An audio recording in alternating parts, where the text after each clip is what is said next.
All right, boys. We are officially 8 weeks in to the NFL season, 9 weeks in, halfway. My brain not working, boys. We're here. And I thought that it would be time to do, a pretty thorough analysis of the 2025 best ball season. Did we draft good? Did we draft bad? Who did draft good? Who did draft bad? We're going to look at a bunch of advance rates. We are going to look at who's getting lucky, who's getting unlucky. Do we need to reevaluate some of our stances for drafting in 2026? A lot of things on the board. Obviously, I wish my man Chess Liam was here with me, but Chess Liam is busy teaching the future of America. So we are simply here to take a look. So I think what we're going to do is we're obviously going to analyze a bunch of the first round picks, which I think is one of the most interesting things. And then I also want to take a look at a bunch of the Jonathan Taylor combos. And then we are going to do the dirty math of trying to figure out, Davis, did you draft good? Did you draft bad? Are you getting unlucky? Are you an idiot? Is it roster construction? Is it you need more quarterbacks? You need fewer quarterbacks? I think that is one of the things, by the way, just after a cursory look of my teams, I do think that the quarterbacks are quite a big part of the situation. Honestly, something that I really would not have pondered that much before the season, but the consequences of getting repeated zeros at quarterbacks are insane because you are just continually giving up points versus the field. Like Brock Purdy, low key, one of the most insidious picks in fantasy football this year. JJ McCarthy, one of the worst picks in fantasy football this year, because you probably, I guess I can only speak for myself, but a lot of times with Purdy, I felt comfortable just taking two. So one quarterback early, 8th round, you do Dak and Purdy, you feel fine, right? Turns out Dak Purdy, I don't know, let's just look. I bet Dak Purdy is like a hilariously low advance rate. Dakota Prescott and Brock Purdy together here on old Best Ball Mania. There you go. Oh, 21% advance rate. Okay. All right. I guess because of Dak, right? The Dak advance rate because of Pickens actually is going to be really high. Yeah, 26%. So maybe let's do Purdy and Dak, but do no Pickens. This would, by the way, be a great analysis for, there you go, 14% when you do it without Pickens. This would be a really interesting analysis to do. Someone who's really good at math, if Sacrilegious wanted to do this, if one of the guys over at Fantasy Points who's really good with data, if any of them wanted to do this.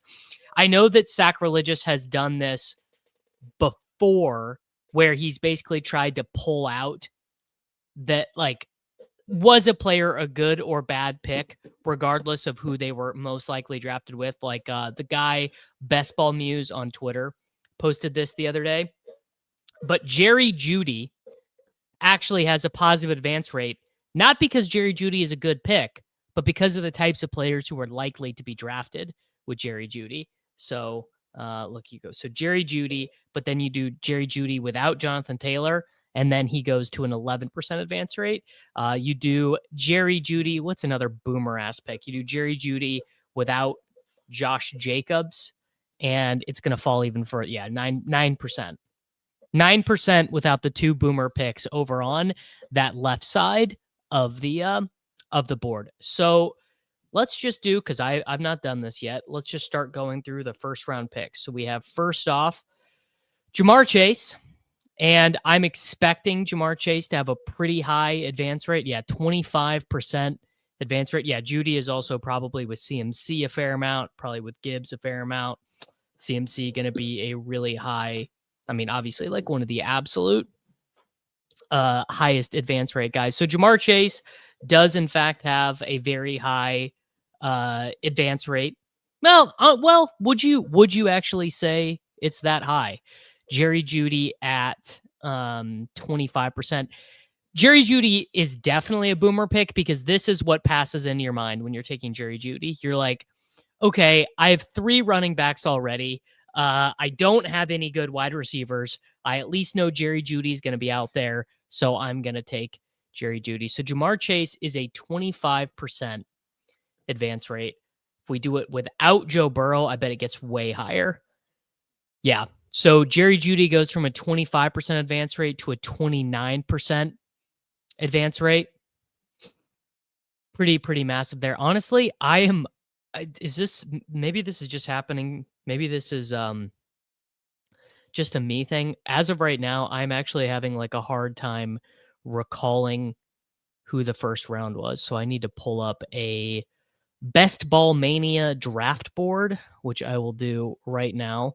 My brain is so clouded from, all of so many things going on in my brain.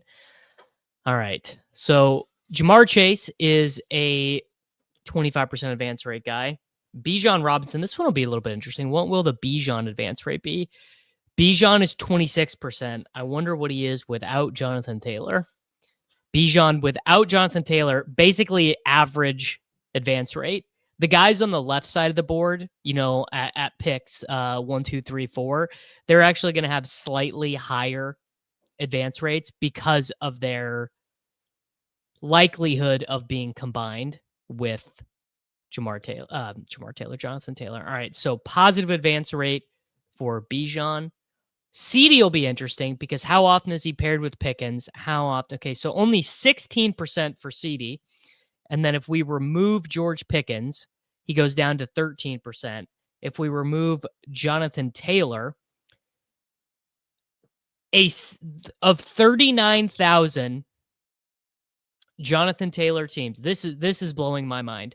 39,000 teams drafted CeeDee Lamb, did not draft George Pickens or Jonathan Taylor. Only 7.3% of them are advancing. My God. That is Lamb has not been good, but man, that is really something. 7% advance rate from all CeeDee Lamb. Barkley, I bet Barkley's going to have a high permutation with Taylor. So Barkley is a 17% advance rate. If you remove Jonathan Taylor, he goes down to an 11% advance rate. Oof. Barkley, very bad pick in fantasy football this year. All right. I bet Jefferson is going to be super negative. Justin Jefferson's advance rate, I'm going to guess 14% off the top of my head. 13.3%. Let's remove McCarthy from those. 15% if you remove McCarthy, and then if you remove Jonathan Taylor, it's going to get really low. Yeah, 7% without Jonathan Taylor. Oh, that is awful painful. I use bbmdb.app. It's free for anyone to use, but if any of you guys are using it, I would encourage you to use the Buy Me a Coffee feature to support our boy PD. Would be very kind of you. Okay. Justin Jefferson just absolutely murdered in the data. Now, McCaffrey is going to be like a 30%. McCaffrey might even be higher. So McCaffrey is 35%. If you remove Jonathan Taylor, he goes to 32%. If you add in Jonathan Taylor, 81%. Oh my God. 81. There are only 2,800 teams, but if you just drafted those two players, my God. Oh, it's so easy. Fantasy football is so easy, guys. You just draft Christian McCaffrey, you draft Jonathan Taylor, and you just send it in. Yeah, imagine you have one of the non-advancing teams. Oh, incredible. Steve, $25 super chat for diapers. Wouldn't have gotten here without you harping on stacking. Salute to you. Yeah, this could very well be the last stream of the year. Who knows? Who knows, boys? Could happen at any time. My wife could text me in the middle of this stream and say it's go time. Wow, and 5 membies. What a guy. Maybe 5 new members of the Slappy Central Discord. Okay. Nico Collins, Nico's advance rate is going to be like 5%. Nico Collins' advance rate is 5.2%. Oh, oh, Nico. Tough. All right. Puka, I'm going to guess Puka's up at like 20% now after his good score last week. Puka's at 18%. If you add in Jonathan Taylor, you get to 60%. There are not that many of those. And then if you remove Jonathan Taylor, so Puka, no Jonathan Taylor, 17%. So actually slightly boosted. Okay, we've got Amon-Ra St. Brown. Amon-Ra St. Brown is actually probably going to be lower because of where he's at on the board. Yep. So St. Brown, 14%, but I want to remove, let's see if we can remove the zeros. So let's remove Brian Thomas Jr., let's remove Nico Collins, and let's remove Malik Neighbors. And I bet it's going to go way up. 17%. So actually not as many as we thought. GM, just in time, YouTube member, salute. Wow, 200K Fast Puppy Champion, sending some diaper money. I appreciate you. Appreciate all you guys, boys. We're having a nice time. We're doing our best. I am stunned actually by that his advance rate is not going up near as high. So you remove Brian Thomas Jr., who's a 0, Nico, who's a 0, and Neighbors, who is a 0. Wow, new dad myself. Oof. Praying for you, man, and thank you for the kind words.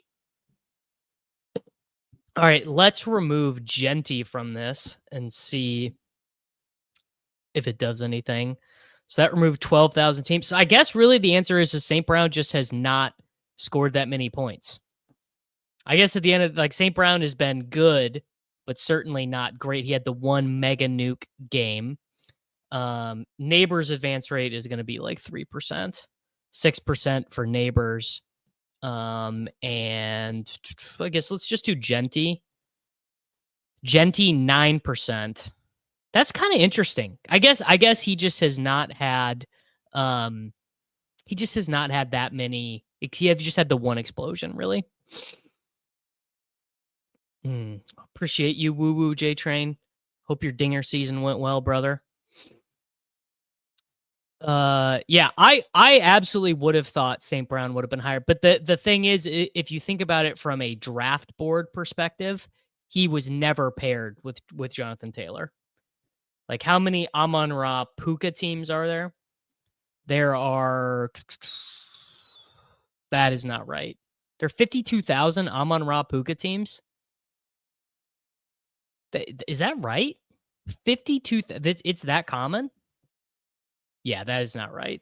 The filter. Oh, that's without him. Amon-Ra and Puka together, 23% advance rate. Amon-Ra, St. Brown, and Jonathan Taylor, there probably is not that many. 55% advance rate, but there is not that many. Yes, thank you. Yeah. Yeah, St. Brown is a very good second round pick. Maybe not as good of a first round pick. Puka was not going in the second round for like 95% of the contest.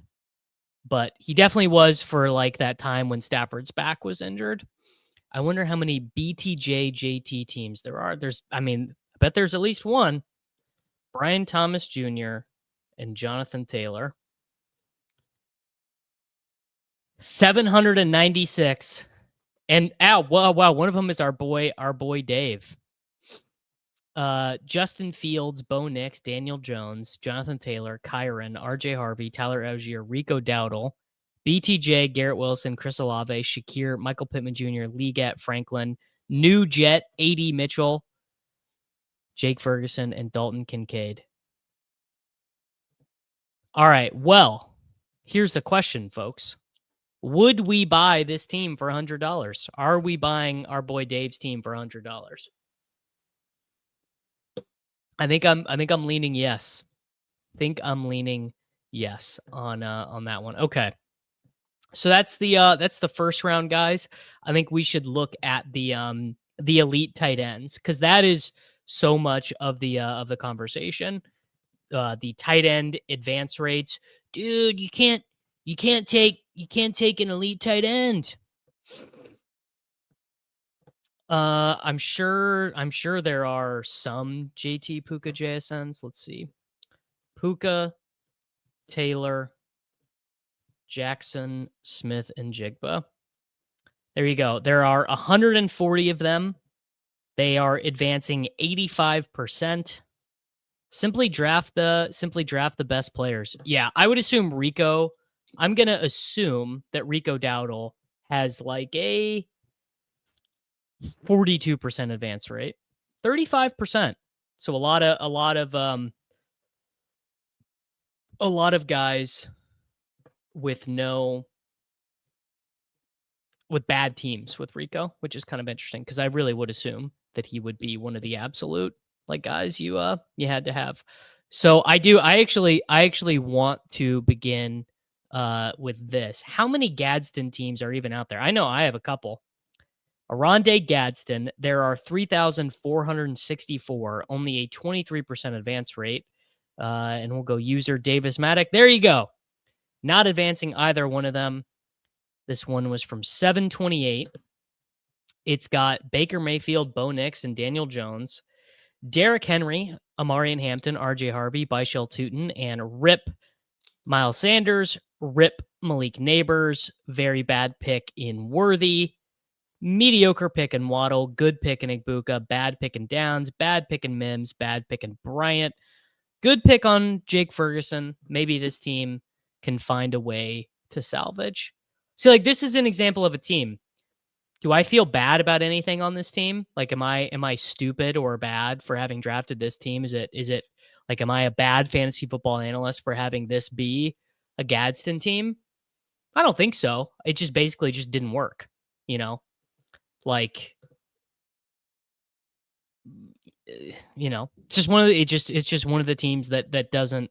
I guess the combination of Worthy and Harvey is just so useless that it's very hard to be advancing teams that have zeros in round 4 and zeros in round 5. What about this team? So this team is in 4th, but it's 97 points behind.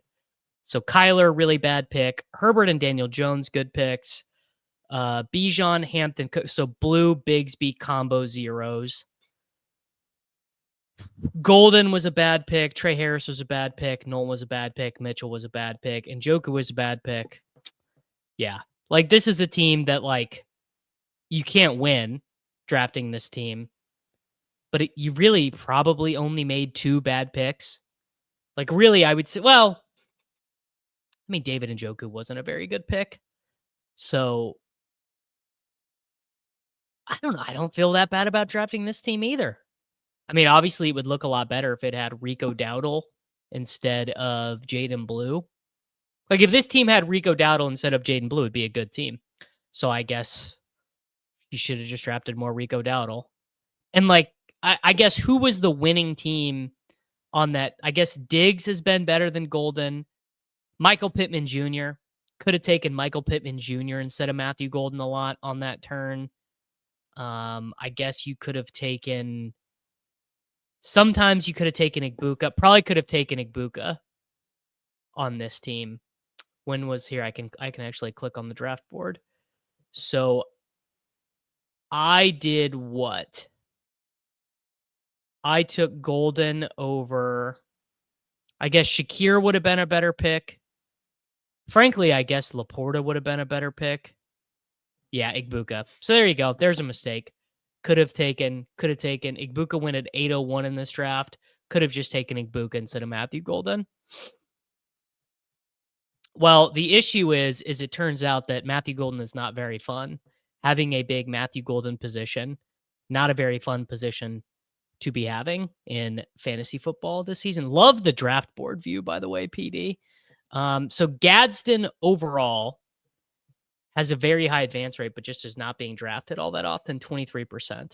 So let's go. Bauer's advance rate right now is 10.2%. That is up from 5% last week.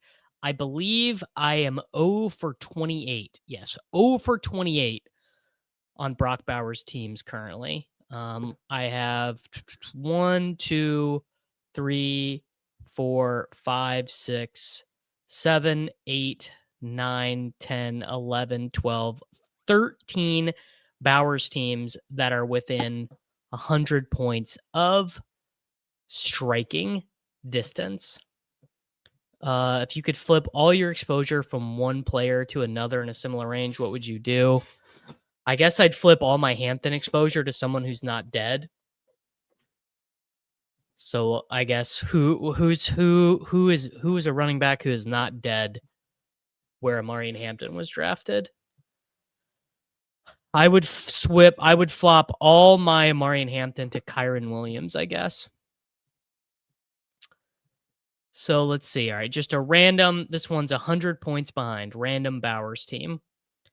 Jaden Daniels was a bad pick. Jordan Love was a pretty bad pick. Gibbs is a pretty bad pick. Brees was fine. Brian Robinson, like, what is this do? What is he doing here? Okay, so this is just a terrible team. This is actually wasting a JSN bullet too. Wasting a JSN bullet with Jaden Reed, with Cooper Kupp, with Darnell Mooney, with Darius Slayton. So just a total waste of, just a total waste. What can you do? All right, this team is 27% to get through. Caleb Williams and Jared Goff. Gibbs. Pacheco is a pretty bad pick. A Dowdle team. Manungai team. Tyreek, obvious 0. JMO, pretty bad. See, this is so funny. This is objectively a bad team. Just like has no upside at wide receiver. Like if this team does get to the final, it can't win. Really, really just very funny that this team might advance and is just objectively bad. Well, it probably won't advance, but it is objectively terrible. Yeah, the wide receivers are just insanely dead on that team. Here's one. Here's 7%er to advance. Another Bowers JSN. Also dead wide receivers on this team, though. Does have Sam Darnold. Tony Pollard, pretty bad pick. Eckler, obviously dead. Just a lot of deads. A lot of deads. Okay, so Bowers 10%. McBride has only a 17% advance rate, and I'm guessing he's not paired very often with Jonathan Taylor. So no Jonathan Taylor, he's a 13%. With Jonathan Taylor, he is a 56% advance rate. I would much rather have Jordan Addison than Josh Downs. Josh Downs is the 4th target on a team that doesn't want to pass the ball. So not really into Josh Downs. I think both of the big dog teams look okay. I don't know. I can pull those up.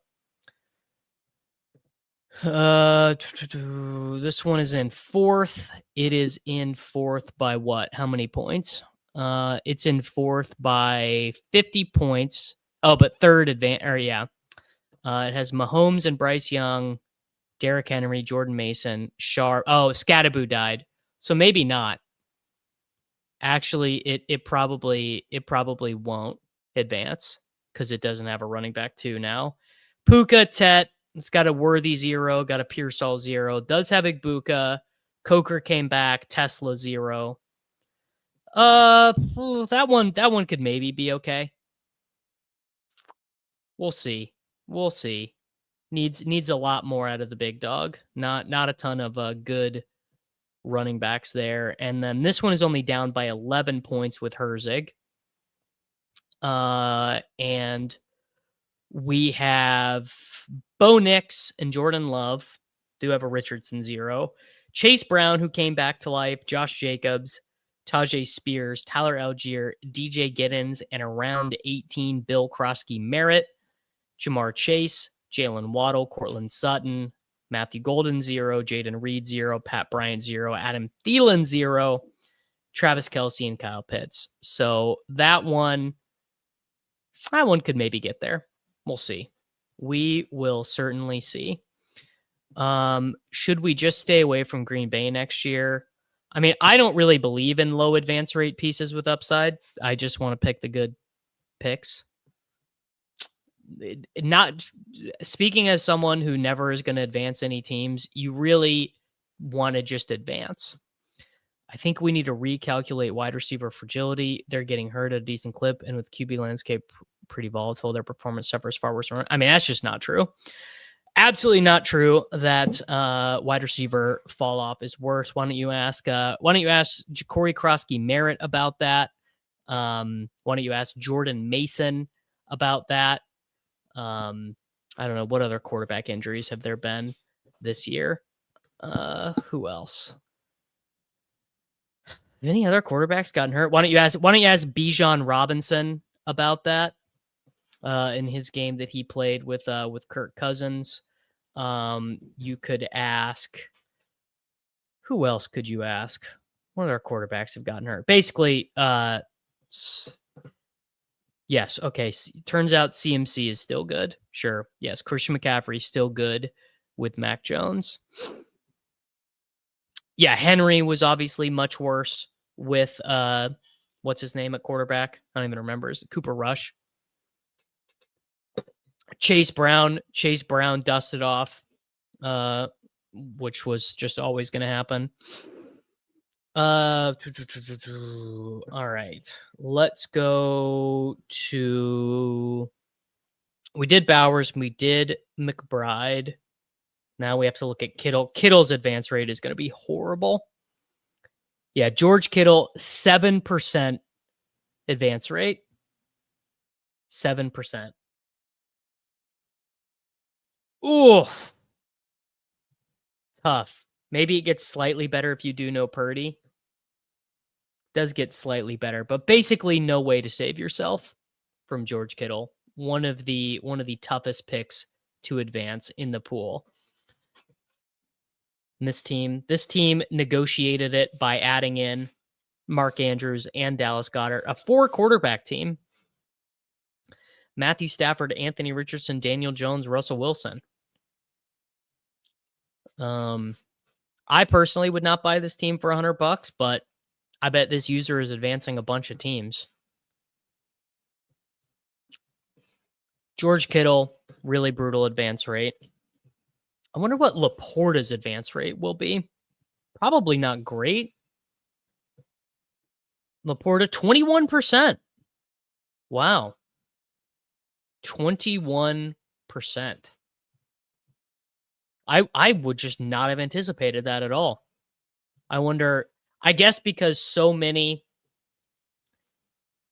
if you look at the round that he was in, let's pull up a draft board here. So if you look at the round that Laporta goes in, look at all these other zeros. Well, Laporta normally didn't go 6th round. Burrow 0, Harvey 0, Diggs like basically a 0, James Conner 0, Golden 0, Rome whatever, Swift whatever, Debo's a 0, Pearsall's a 0, Judy's a 0, Tracy I guess isn't a 0 now. I'm assuming Kincaid's advance rate probably isn't that good, but maybe it is.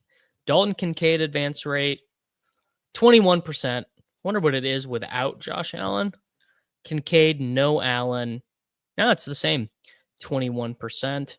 Travis Kelce, I'm going to guess his like 19%. 25%. If you do it without Mahomes, it's 22%. If you do it with Mahomes, Travis Kelce's at a 31% advance rate with Mahomes. Not yet, brother. Any time. I mean zeros in the sense of mattering for fantasy football. Like I don't know. Are we gonna say? Are you really gonna argue that Ricky Pearsall, David Montgomery, R.J. Harvey, Debo Samuel, DeAndre Swift, Calvin Ridley, Chris Godwin, Jerry Jeudy, Trevion Henderson or any of these guys has mattered. These players do not matter. You might as well just put 9.7 points in your lineup and call it a day. Yeah, Tracy splitting time with Devin Singletary was really something. So Kelsey, a positive advance rate at age 34. Yes, Eliminator pods are out. Sadly, I lost my last Eliminator team by 0.08 points. So I am out of the Eliminator. No more Eliminator updates for me. Harvey had 3 touchdowns in one game, but okay. I mean, I drafted a bunch of Harvey, but we don't have to pretend like he's a guy. When you go click on a team, do you like to see RJ Harvey? Because you're full of shit if you say you do. RJ Harvey gets like 4 touches a game. In half PPR points, I actually don't know the answer to this. In half PPR, RJ Harvey has scored the same amount of points as Tony Pollard. RJ Harvey, 84.6 half PPR. Tony Pollard, 79.8. These are you definitely do not. Well, sure, yes, of course it's not like you're pulling RJ Harvey up and you're like, fuck man, Harvey. He's fine. RJ Harvey is perfectly fine. You feel whatever. Yes, RJ Harvey is definitely a better pick than Isaiah Pacheco. I'm certain that is true. Isaiah Pacheco, how many points does Isaiah Pacheco have on the season? He's got to have like none. Yeah, Isaiah Pacheco, 54 half PPR points on the season. Something happens to J.K. Dobbins, you're really about to learn the name Tyler Beatty. I think you are misunderstanding the concept of a zero, brother. Jordan thinks he is going to win Best Ball Mania, and he very well might. Yes, I guess when I say zero, this is what I mean. You do not feel joy when you see RJ Harvey on your team. When you draft RJ Harvey, what you are admitting is you could have made a better decision, but you did not make a better decision, and instead you picked the guy who is. What do we think Harvey's advance rate is? RJ Harvey advance rate 12.5%. That's about right. That's about right. Yeah. RJ Harvey, not a very good pick in fantasy football. 0 means they are unable to score points. Well, I mean, I guess I'll just say bad pick then. Instead of a 0, I'll say bad. Basically, yes. There you go. Basically, a 0 is a guy who will not hit the starting lineup of a pod winning team. I'll try and control. I'll try and control for this. Let's just add how many RJ Harvey, Jonathan Taylor teams are there? Okay, well, there you go. Without Jonathan Taylor, 11% advance rate. With Jonathan Taylor, 52% advance rate. I actually did my waivers early today because I knew I just wanted to go through this Best Ball Mania data today. Caleb Johnson is the worst pick I've ever seen. Yeah, and I drafted a bunch of Caleb Johnson. If Dobbins got hurt this week, Harvey is a great pick. You drafted a handcuff running back in the 6th round. Does that feel wise? If Travis Etienne got hurt this week, Byshell Tootin is a great pick. All this stuff is relative to cost.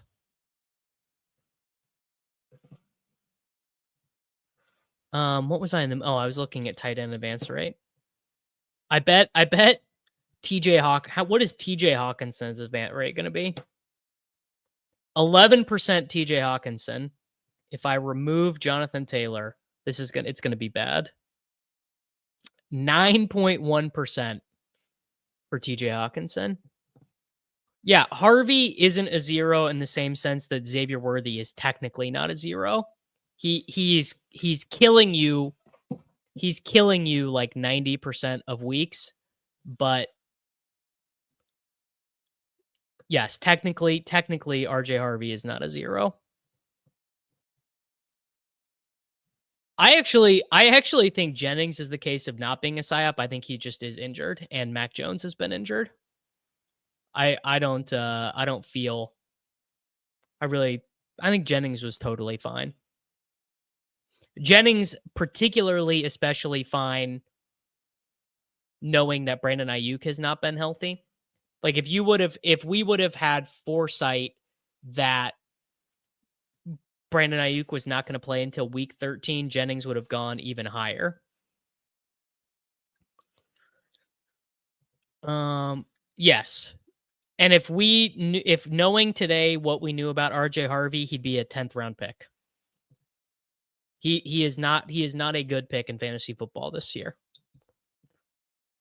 I drafted a bunch. I mean, how many RJ Harvey teams do I have? I probably have a billion. RJ Harvey, Davis Mattek. There you go. I drafted 15 teams and they're all fucking terrible. Yeah, Kenneth Walker and Tony Pollard also total loser picks. Like, look at this. Look at this dog shit that's 27 points behind. Oh, this was literally the team we just had pulled up. This was the Gadsden team.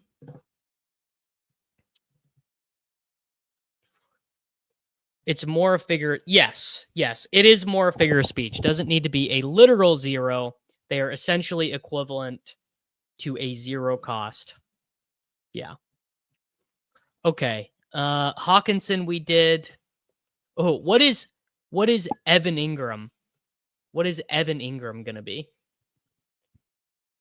Evan Ingram's advance rate is, but he could be the guy you need in week 17. Well, yes, literally anyone can be the guy you need in week 17. You know what I'm saying? I think that is now at some point, like, you just have to admit this is the game we're playing, and it's a very reductive game because all the money is made in a week that we have no control over, and the injuries and insanity make it so different. But what I'm telling you is right now, with the evidence that we have available to us, based on what RJ Harvey cost, who was available when you selected RJ Harvey, and all the available information, he was a bad pick, a negative pick. He is a pick that does not contribute to advancing your teams. What I've said, the same thing about Bowers before last week, I personally would not have, because I would have been very happy to have seen Brock Bowers on any team. All right. How do I control for Evan Ingram with no Jonathan Taylor? Evan Ingram, no Jonathan Taylor is a 9% advance rate. Evan Ingram, no Bo Nix, 10% advance rate. That is some dog shit. Kyle Pitts. All right, let's find out. Kyle Pitts. Kyle Pitts probably has a positive advance rate, I would guess. Although it was really only slappy idiots taking him. Kyle Pitts, 70% advance rate. Solo Ingram was 12.5%. Harvey was a very good big board pick. Yeah. Harvey was an excellent big board pick. Very bad. It's everything is sensitive to price. Yeah. Ingram very, very propped up by Bo Nix. Now, here is an ideological test. Do we think RJ Harvey, do we think Kyle Pitts was a slappy player or not? This is how we're going to tell. So there were 56,000 Kyle Pitts teams. With Trevion Henderson, there were 47,000 teams. With RJ Harvey, there were 44,000 teams. A little bit of a slappy play for sure.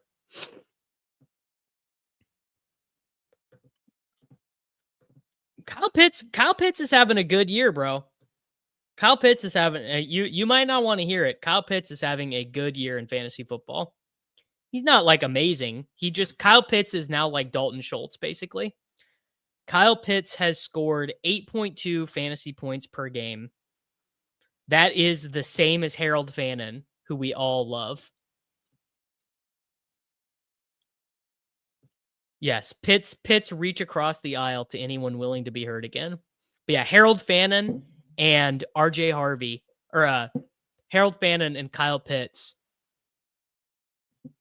holding hands, both scoring 8.2 fantasy points per game.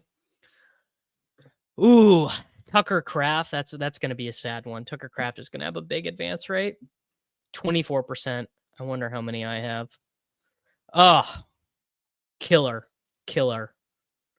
13 Tucker Kraft teams. That is mighty tough. This one is 14 points behind, but only 16 points to advance. I guess because it has a bunch of dog shit on it.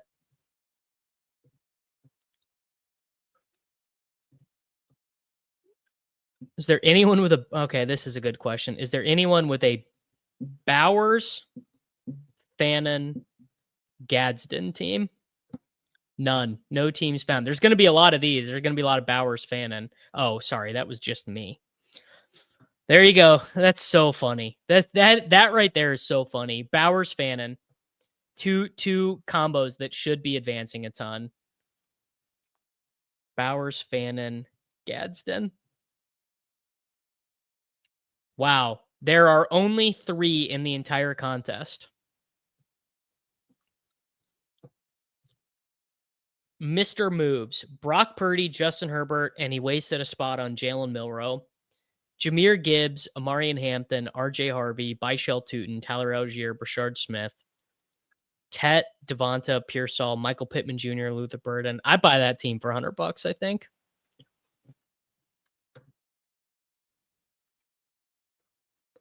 Harvey has given us usable weeks, whatever. He's also getting like fucking dunked on by Rico Dowdle. Whoever Mr. Moves is, love you, brother. No, see, I reject this. I fully reject the concept that we don't know who good picks are right now.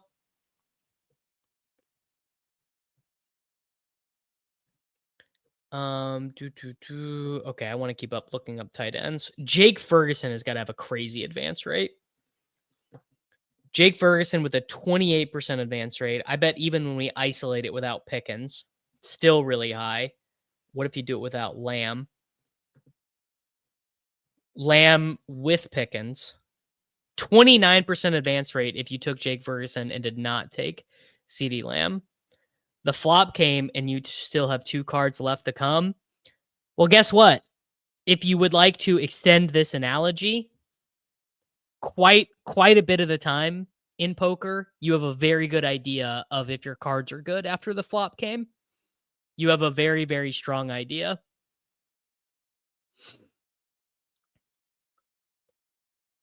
Like you can be first off, you can be drawing stone dead on the flop. You can also be drawing like 75-25. Pretty easy in cards.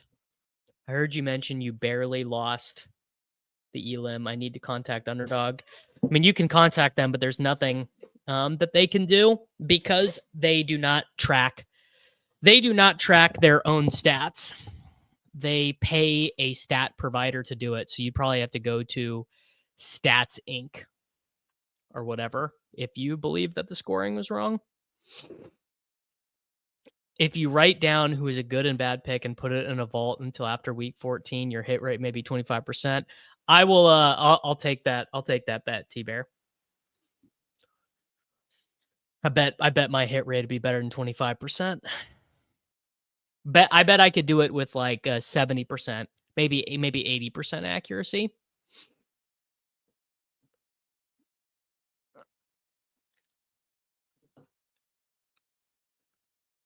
They gave me 5.5 points for 50 yards and 5 receptions. All right. Let me go see if I can pull up a Jake Ferguson team. I don't know how the fuck I'm going to find it in all this mess. There's just not going to be any way for me to do it. Tag Shane Newman on Twitter. Oh, there you go. He fumbled. There you go. Solved it. They fixed it for you. Ask and ye shall receive. There you go. Negative points for a fumble Rooski. There are really like 20 good picks. I would say probably less, honestly. I would say here, we'll do I don't think Marker Tassel is here, but we will do his favorite exercise where I tilt the shit out of him, where I say, who are the good picks? And let's keep a counter of all the good picks. Hey, hit me up, T-Bear. I bet I can do it at 70% accuracy. All right. My face is kind of blocking the board, but you guys can hang. Jamar Chase was a good pick. Bijan, fine. So I'm going to keep a counter of good picks. Not going to do fine. I'm going to do good picks. So we've got Jamar Chase was a good pick. Christian McCaffrey was a good pick. Neighbors was bad. Nico was bad. Puka was a good pick. St. Brown is fine. Genty's fine. Henry's fine. Brian Thomas Jr. is bad. London is probably good. AJ Brown was bad. I'm going to abstain on McBride and Bowers because I can't be unbiased. Devin A-Chain was fine. Chase Brown is bad. Bucky Irving is bad. T. Higgins is fine. Ladd was bad. Taylor's good. So that's 5. Jacobs is fine. Tyreek was bad. Allen's fine. JSN's good. That's 6. Hampton was bad. Lamar was bad. Adams is good. That's 7. Marvin Harrison Jr. bad. Daniels bad. Worthy bad. Kittle bad. Tet bad. Pickens good. That's 7. Kyron is fine. Garrett Wilson's bad. Terry McLaurin's bad. Mike Evans is bad. Devonta's good. That's 8. Walker's bad. J-Mo's bad. Hurts is fine. James Cook is good. That's 9. Trevion bad. Brees bad. Sutton fine. DJ Moore bad. Hunter bad. Kamara bad. Metcalf is bad. Flowers is bad. Pearsall is bad. Connor's bad. Hubbard's bad. Waddle's fine. Ridley's bad. Rice is good. Harvey is fine.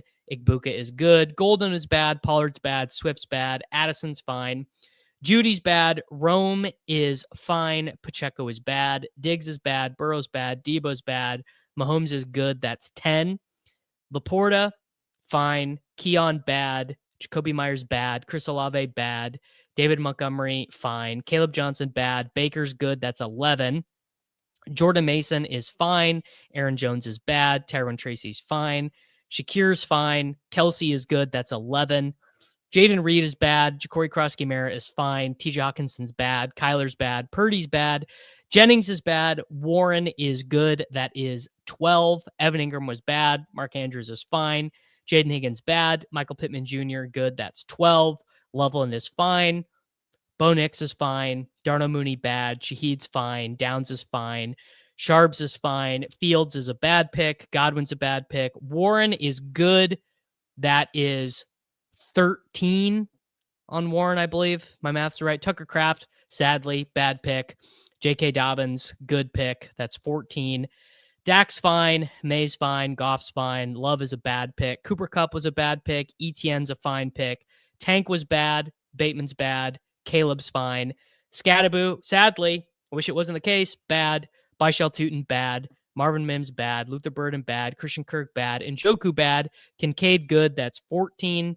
Herbert, fine. McCarthy, bad. Sampson, bad.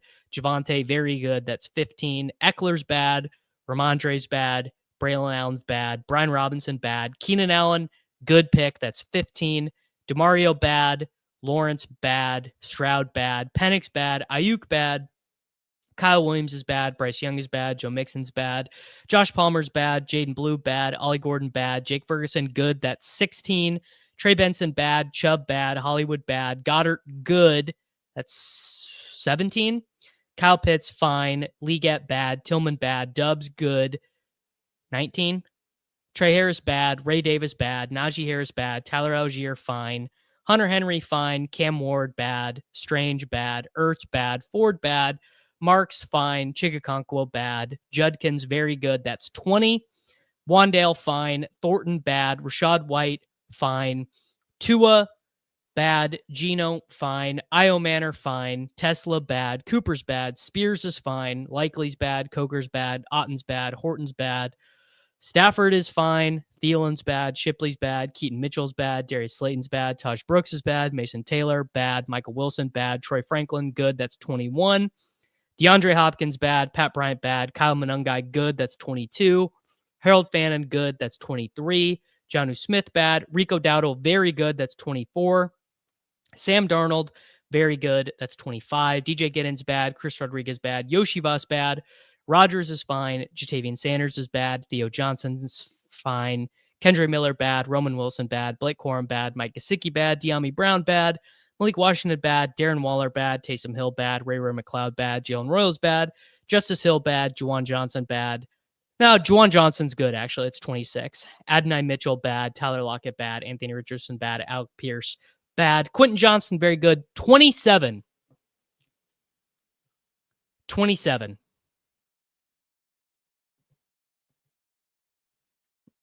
All right. Devonta Smith, also fine then. There. I'll give Devonta Smith fine.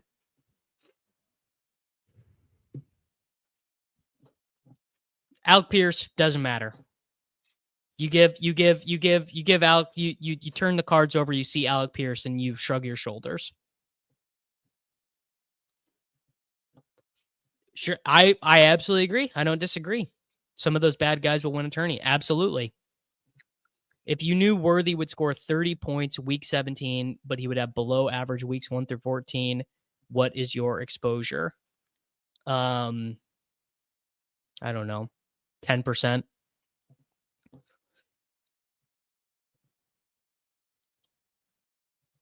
Okay, but anytime you took Alec Pierce, you could take Rico Dowdle. You're confusing the purpose of the exercise, sir. I wish this was in front of a live crowd to watch people go on Tilt Live as you went through that. Christian Watson. I mean, Christian Watson has like 6 points. Pierce is like the definite. Sure. Alec Pierce is fine. Alec Pierce is fine. How about that? Not a bad pick. He's totally fine. These are descriptive, not predictive. Do you want me to go through and do all the ones that I think are going to be good? Did Fannin and Barner go in this one? Fannin went in the 16th. I don't think Barner went. Looks like Barner didn't go in this one. Portfolio. I mean, I would assume I was literally the worst pick. I was the combination of horrible projection and massive ownership. Playing Davis Mattek in the Herzig best ball contest was like jamming Tyrone Tracy last week. Just like a guy you knew was going to suck and let you down. And you also took the guy who was going to suck and let you down at massive ownership. If you took me in the best ball contest, you're a fucking idiot. You don't know anything. Review me and Liam's Eliminator lineup. Sure. We can do that. And then we'll come back here. All right. Chess Liam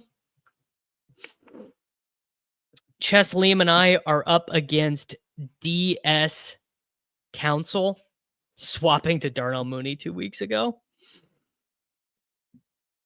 Yeah, the point is to say how many you're happy to see on your team. Yeah. Okay. Liam and I, let me do the timestamp here for the old people watching on replay. Final Eliminator sweat with Chess Liam. All right. Our opponent has Josh Allen and Patrick Mahomes at quarterback. We have Jared Goff, Khalil Herbert, and Michael Penix Jr. So he has Mahomes on bye. Both teams have Christian McCaffrey. He has Jonathan Taylor. We have Devin Achane, RJ Harvey, J.K. Dobbins, Woody Marks, and a torn ACL, Kendre Miller. He has an injured James Conner, an injured Isaiah Pacheco, who's on bye, and a torn Achilles, Austin Eckler. So it's so funny. We are actually still probably dogs at running back, despite having more bodies. We have Jackson Smith and Jigba. He has Teteroy McMillan. We have Mike Evans out for the year. He has Jalen Waddle. We have JMO. He has Igbuka, so huge edge for him there. We have Matthew Golden. He has Kirk. Those guys are like the same. We have Mooney. He has Dubs, slight edge for him. We both have Rashid Shaheed. We have Demario Douglas. He has Alec Pierce. We have Dalton Kincaid and Kyle Pitts. He has Isaiah Likely and Zach Ertz.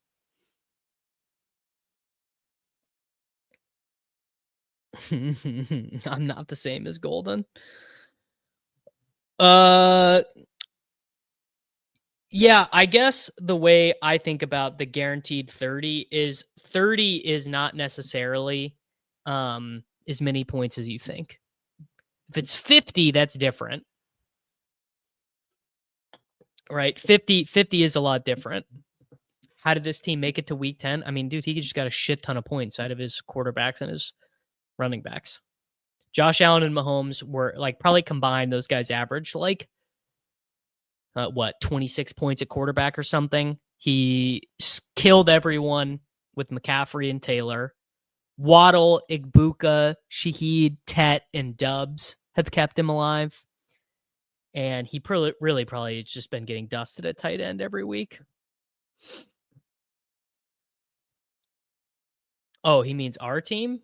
I think our team's pretty good, isn't it? Oh, well, really, it's probably just JSN. I guess it was really just JSN for us. Which actually brings us all the way back around to the point that nothing matters in fantasy football other than the guys who score a lot of points. Do I think Golden will get more run with Kraft out? I do not. I do not think that. I would be surprised by that at the end of the day.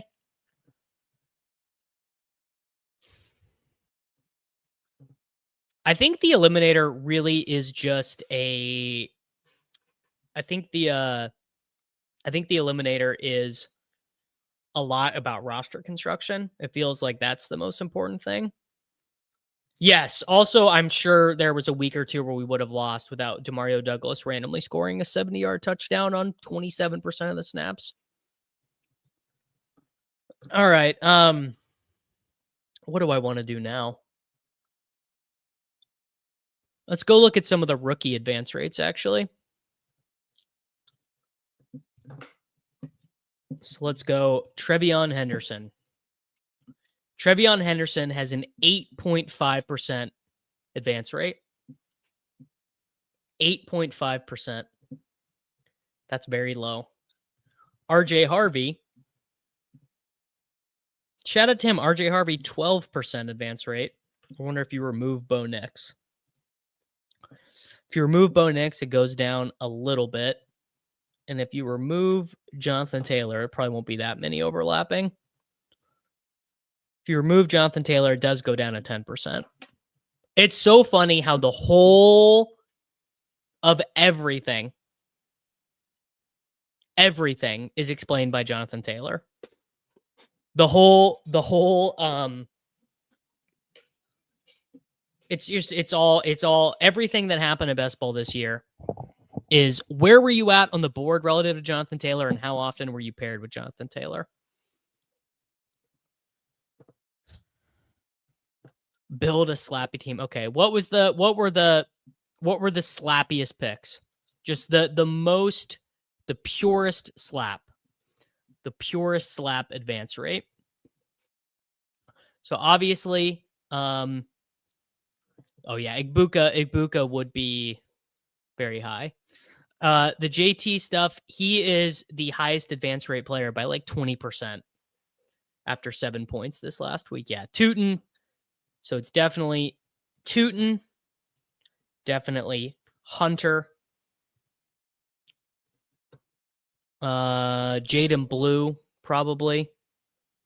I don't think Loveland counts. Yeah, we'll go Henderson.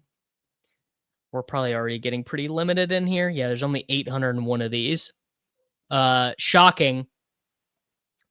So already with Tootin, Hunter, Henderson, you're at a 3% advance rate.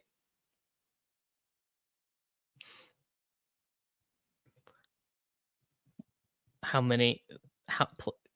Oh, I mean, you knew beyond a shadow of a doubt that I was going to have multiple. There are only 801 of these. You knew beyond a shadow of a doubt I was going to have multiple of them. Bindles with the gifted Memby. GM Bindles. Thank you. All right. This team is in third. It has JJ McCarthy and Jordan. Okay, it's already dead. Yeah, so it's getting no points at running back. It's also not getting any points at wide receiver. But to make up for it, it's also not getting any points at tight end.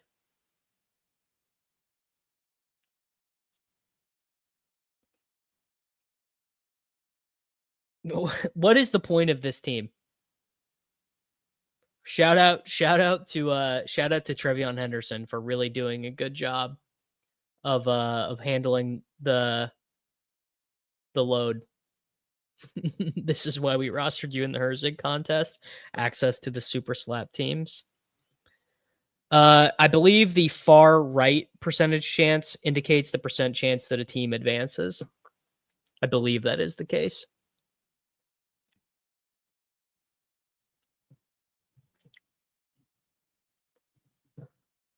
All right, I drafted this one on 8/27. Caleb Lawrence Penix, Kyron Henderson, Montgomery Tootin, Giddens and Pierce, Nico, awful, London, Hunter, Adunze, Mooney. Like, this team just never had a chance. This team just straight up, like, from the day it was drafted, this team didn't have a chance because because Trevion was such a bad pick and because Nico was such a bad pick. And Mooney was a terrible pick and Kyle Williams was a pretty bad pick. I mean, I assume the right wing slappies just have to be killing it. Right? I mean, it's gotta be the case because the most right wing slappy picks, like what is Javonte Williams' advance rate? Javonte Williams' advance rate has to be like 1 billion%. Javonte Williams, it's going to be like 40%. Only 33. What about Javonte on Jonathan Taylor teams? 77%.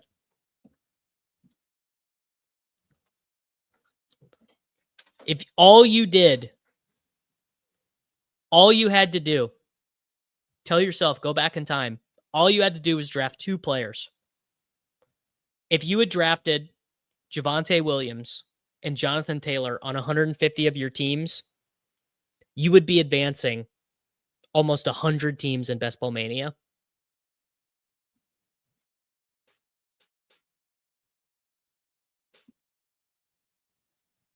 I mean, it's just adding CMC, there's no point because there's just not hardly going to be any of them. There's going to be like 3 teams in the whole contest. 224. 92% advance rate. Literally, it's literally the one simple trick to advance 70% of your teams. I mean, here, let's do the Cowboys backfield from last year. Javonte Williams and Rico Dowdle. 57% advance rate. And do you know why? Do you know why it's 57%? Because some of those are going to be 0 RB bullshit teams. Some of these are just going to be like the worst Zoran Mamdani left wing slappy teams you've ever seen. Yep, here you go. There you go. Breece Hall, running back 1. Don't take another running back until Sharbs, but you take Javonte Williams and Rico Dowdle. This team sucks, but it's going to advance because it got those points.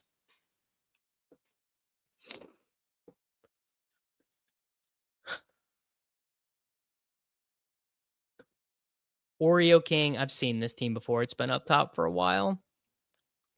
How many teams advancing is average? 16.7% is the average advance rate. So if you drafted 150 teams, what does that equal out to? Like 25 teams? One in every 6 or 2 in every 12 is your expected advance rate. I mean, this team is very good. What is this guy's name? Oreo King. Dak, May, Bijan, Taylor, Hubbard. He has Hubbard and Dowdle. JSN, Pickens, Addison, Downs, Douglas. I mean, honestly, this team kind of sucks too. Chiefs choosing Eli Mitchell over Javonte and Dowdle is insane. It's insane. And how about Eli Mitchell? Isaiah Pacheco gets injured. Eli Mitchell not even activated. They bring back Clyde Edwards-Helaire instead. How about that? Really, really, really, really funny stuff. All right, let's do our list of removing the dead players and check the board. All right, so you've got Connor, you've got Mixon, you've got Neighbors, you've got Burrow, you've got Kraft. Who else do we need here? Who are all the dead players that we're filtering out? Tyreek Hill, Mike Evans. CH was occasionally. Oh, Ayuk. Yeah, Ayuk. Ayuk's probably just not going to play this year, right? Scattaboo. Sad. Rip to Cam Scattaboo. Apparently Hunter's coming back. Apparently Travis Hunter, according to Rap Sheet, apparently Travis Hunter is coming back.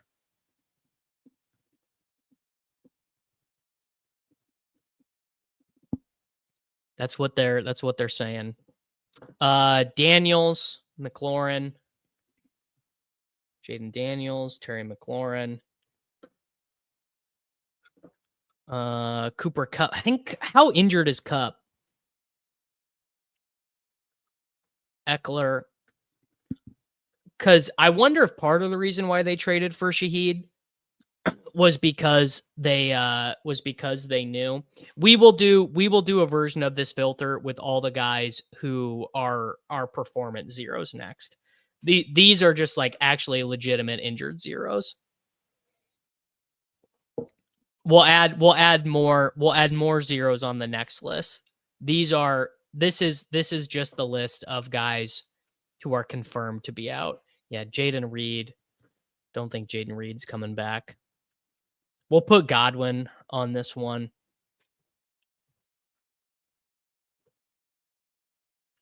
All right, that should be good.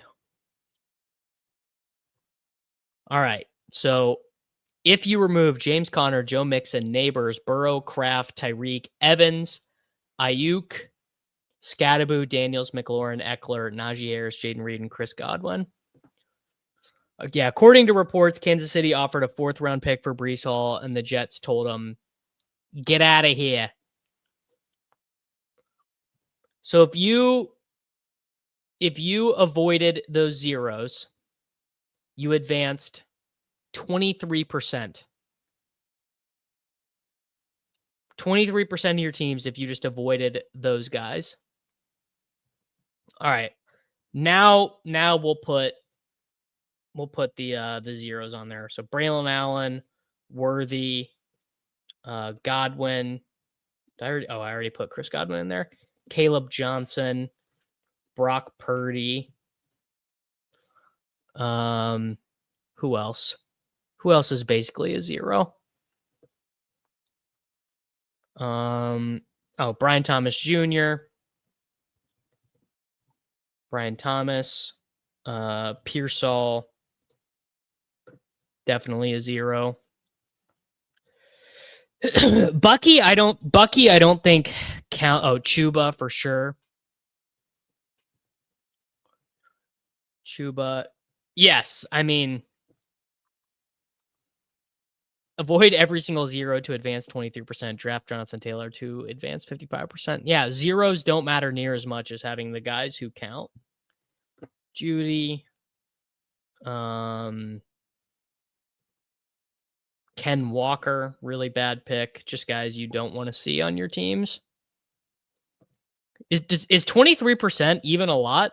I feel like all the people on X the Everything app tell me that 23% is not even that many of their teams.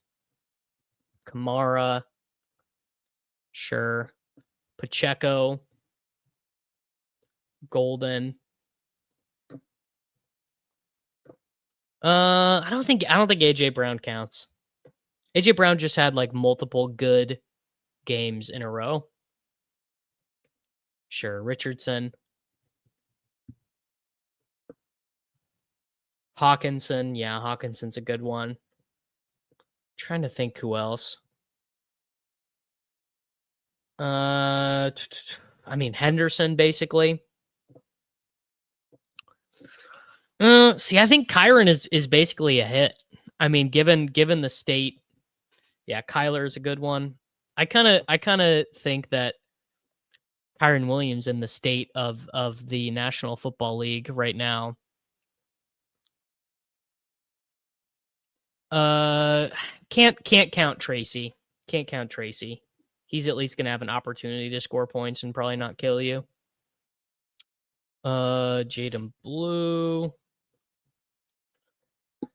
Let me tell you this, Mr. Sundays. I would absolutely love to have a bunch of small win players in my portfolio right now. Nothing would make me happier than to have a portfolio of just nothing but small win guys. McLaurin's on there already. Keon, that's a good one. Keon Coleman. This probably is not going to run. I probably am going to break. Why is Worthy on this list? Because he stinks. Xavier Worthy is currently scoring. Xavier Worthy is the wide receiver 54. He's being outscored by Xavier Hutchinson in half PPR. Thornton and Besh. I don't think I can do Jaden Higgins. I don't think I can do Jaden Higgins. He was cheap enough. Can't count Sampson either. Too cheap. Can't count Ladd either. Ladd's not like a good pick, but he's not a zero. Shadur's not drafted enough to matter. You know what? Whatever. We'll put Higgins on there. Jaden Higgins. All right. Let's see if this will even run. It probably will not even run. I have a hard time counting JMO. I mean, I think the Worthy stuff is a combination of he's not as good as we thought. Rashee Rice is way better than we thought.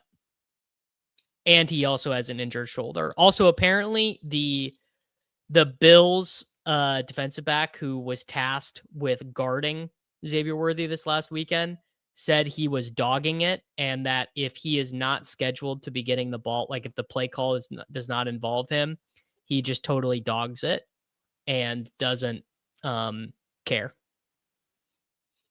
And is just like, whatever. Yeah, Jefferson's been pretty disappointing. relative to the consensus. I guess he hasn't been injured though.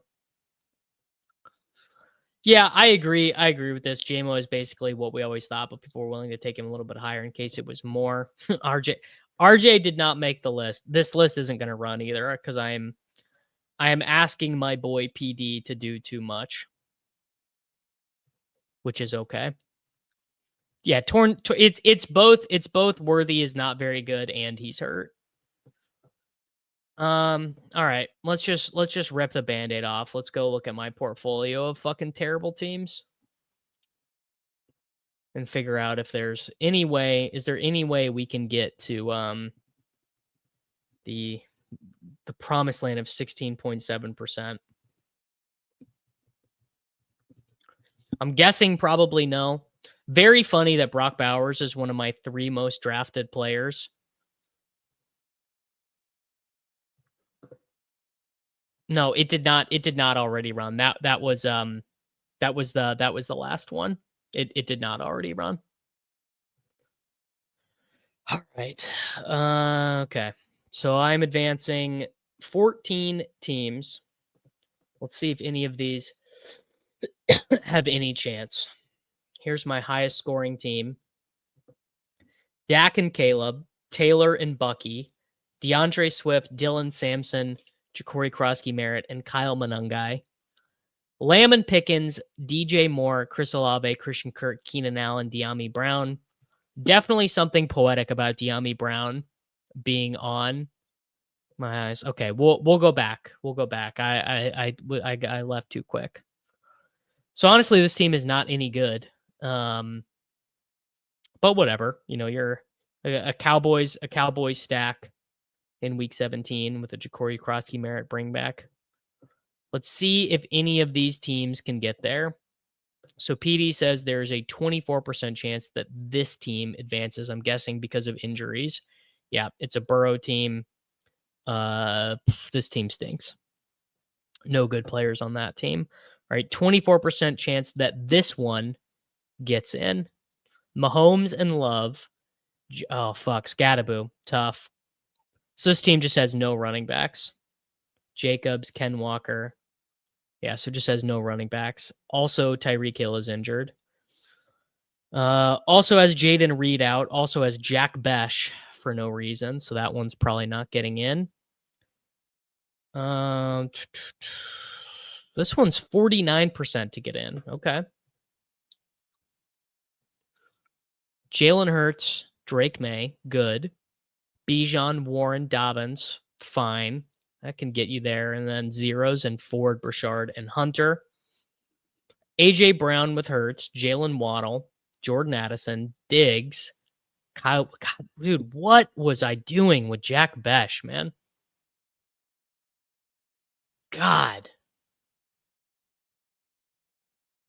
That is so disappointing. Just every time you see a Jack Besh.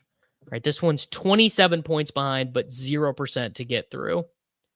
Mayfield, Nixon, Jay. It just doesn't have enough. This is like the 9th time I've clicked on this team.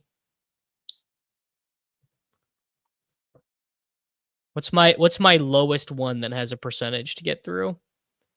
This one is in 5th, and it's got a 24% to get through.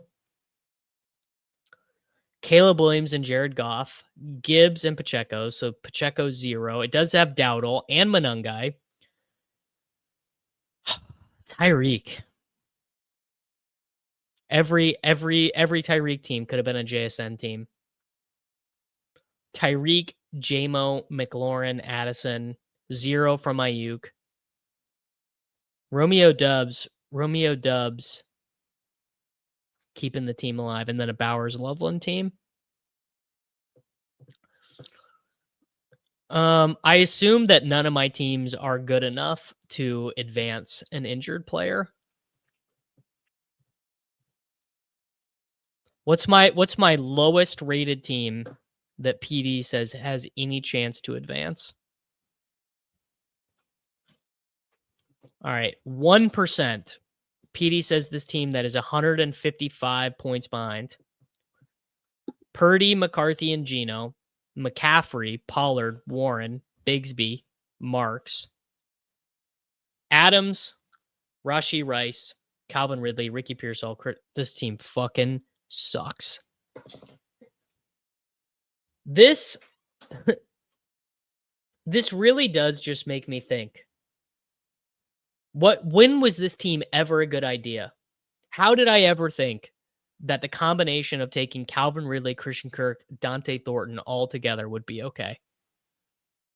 This team required points. This team has required 34 points from DeAndre Hopkins.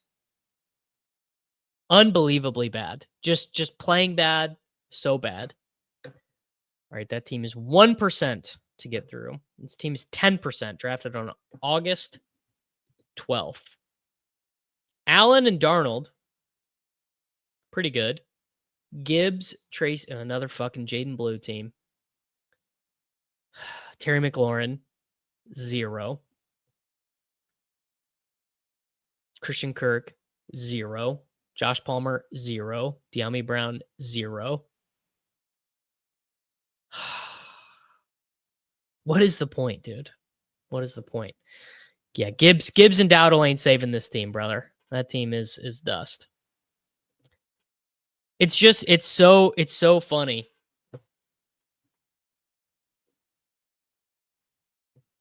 Well, the thing for me is that seeing a bad Bowers team isn't torture because I just have a bunch. Like Bowers is like one of my most drafted players, and he is just going to be on a lot of teams that are bad.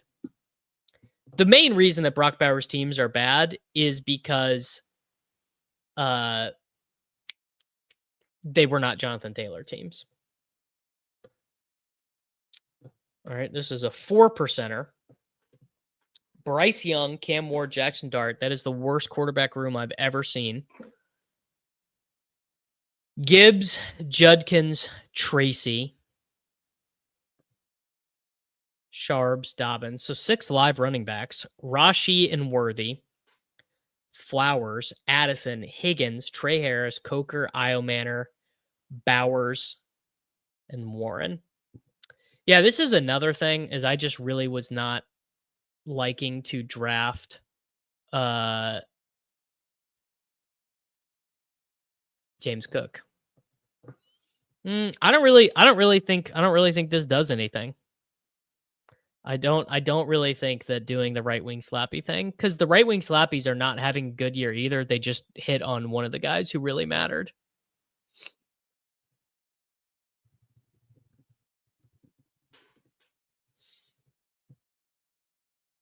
Yeah, Coker did get some good. How many Bowers JT teams are there? Probably a good amount. Yeah, I just didn't really take. I mean, like, I don't know. I guess let's go look at my exposures. Here are my BBM exposures. If I can do the search. Like, some of these are pretty bad. 18% Worthy, terrible. Do I feel bad about having 28 Bowers teams? I mean, not really. I guess Golden was pretty stupid. 26 Golden teams. I guess who are you taking instead of Golden? I mean, I guess you could have really just taken anyone, right? I guess that's the answer. Hunter was pretty stupid. Pickens was a good pick. Jalen Warren was a good pick. Brashard was pretty stupid, but he was free. Garenda was pretty stupid, but he was free. JMO is costing me a lot of win equity. Yeah, could have taken Igbuka instead of Golden. I guess that's the answer. JMO could have been like Cortland Sutton. Right? I guess JMO could have been Jalen Hurts, though. JMO was a pretty bad pick. Slayton was a bad pick. Gino was a bad pick. Blue was a bad pick. Higgins was a bad pick. Jennings has been a bad pick in practice, but I actually don't feel that bad about it. Henderson was a pretty bad pick. Tesla was a pretty bad pick. T was fine. Addison was fine. Hampton was fine. Algiers fine. Bill's fine. Corm's fine. Gibbs is fine. Myers is a pretty bad pick. Tet was a pretty bad pick. Pacheco was a pretty bad pick. Reed was a pretty bad pick. 12% McCarthy also feels pretty bad. Fannin. I mean, the issue is that I just don't have enough of the good picks, right? Not enough Jonathan Taylor. I have 15 teams. Dowdle, I have exactly 8%. And then Jackson Smith and Jigba, I have 5.3%. And Javonte, I have literally one team. I have the same amount of Deontay Johnson teams as I have. Same amount of Deontay Johnson as Javonte Williams. Did I do the super flex puppy? Bet you have some good teams there. Well, let's go find out. Do I have any good teams in the super flex puppy? I'm advancing one team. Let's see if it's any good. I've got Mahomes and Daniel Jones, nice. Kirk Cousins and Jalen Milroe, not as nice. Genty, Jacobs, Harvey, Hubbard, Pacheco, Hunter, Tucker, T, Pickens, Igbuka, Trey Harris, Hollywood Brown, Adonai Mitchell. So not a very good team. Judkins was a very good pick. Yeah. Yeah, I was underweight on Dowdle, underweight on Javonte. So basically, no chance. I had there's this cool tool that BB Datamuse on Twitter has done. This is a cool little tool. And you can see right here the issue with all my stuff, which is that light on QJ had one QJ team. He has a 20% advance rate. One Javonte team, 33% advance rate. 4 James Cook teams, 28% advance rate. Light on Knicks, light on May. Well, funny that I'm light on May. Light on Darnold, light on Montgomery. But then I did notice one of the other interesting things about it was that of the worst picks, I'm way below expectation on the worst picks, which I just thought was kind of interesting. Like, I'm advancing no Henderson. The contest advance rate is 8.5%. I'm advancing 0 Bowers teams. His advance rate is 10%. I'm advancing 4% Purdy teams. His advance rate's 10%. I'm advancing 0 Tet McMillan teams. His advance rate is 12. Yeah. Has this made you change your thoughts on best ball? Even though I'm average advance, it truly feels like nothing matters unless you have 1 or 2 of the big advance rate guys. I mean, I